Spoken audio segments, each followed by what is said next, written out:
తమ్ముడు, చెల్లి, ఒకవేళ ఈ వాక్యం వింటున్న నీ బ్రతుకులో ప్రాణం సొక్కిపోయేంత బాధలు నేను తరుముతున్నాయా? ప్రాణం సొక్కిపోయేంతగా ఏడ్చిన దినాలు నిన్ను ఆవరించాయా? ఇలాంటి దినాల్లో దేవుని సన్నిధిలో ఎంత ఏడవగలవో అంతేడు, ఎంత ప్రార్థన చేయగలవో అంత ప్రార్థన చేయకని నేను చస్తే బాగుండు అని అనుకోకు, నేను ఆత్మహత్య చేసుకుంటే బాగుండు అని అనుకోకు. నేను చచ్చేదాకా ఈ కష్టాలు ఇలాగే ఉంటాయి, నేను చచ్చిపోతే పోయిద్దిగా. చంపటానికి దేవుడు నిన్ను పుట్టించలా, సావటానికి దేవుడు నిన్ను పుట్టించలా.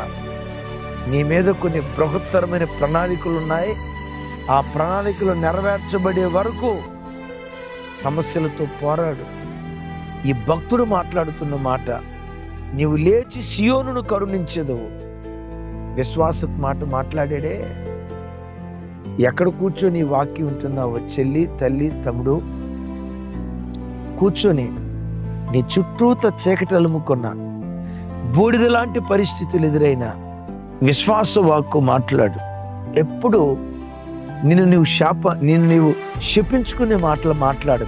నా కర్మ, నా బ్రతుకంతా ఇంతే, ఇక జీవితాంతం ఏడ్పే, మంచి రోజులు రావు, జీవితం అంతా నా బ్రతుకు అవమానమే, నేను ఒక శాపగ్రస్తురాల్ని అని నిన్ను నీవు నిందించుకో. అవును, సౌలు చేత దావీదు తరమబడుతున్న దినాల్లో నా బ్రతుకు దినములన్నిట కృపాక్షేమాలే నా వెంట వస్తాయి, నా శత్రువు ఎదుట నాకు భోజనాన్ని సిద్ధపరుస్తాడు, నా భోజనపు అంటాడు కదా, నా గిన్నె నిండి పొంగి పొర్లుతూ ఉంది. ఏ మాటలు ఇవి?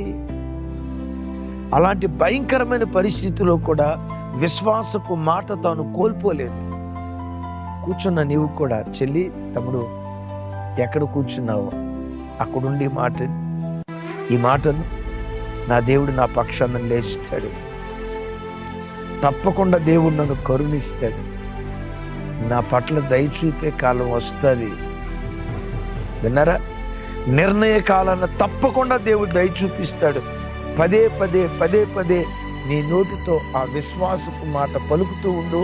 నువ్వు పలుకుతూ ఉండగానే నీ పక్షాన దేవుడు లేచి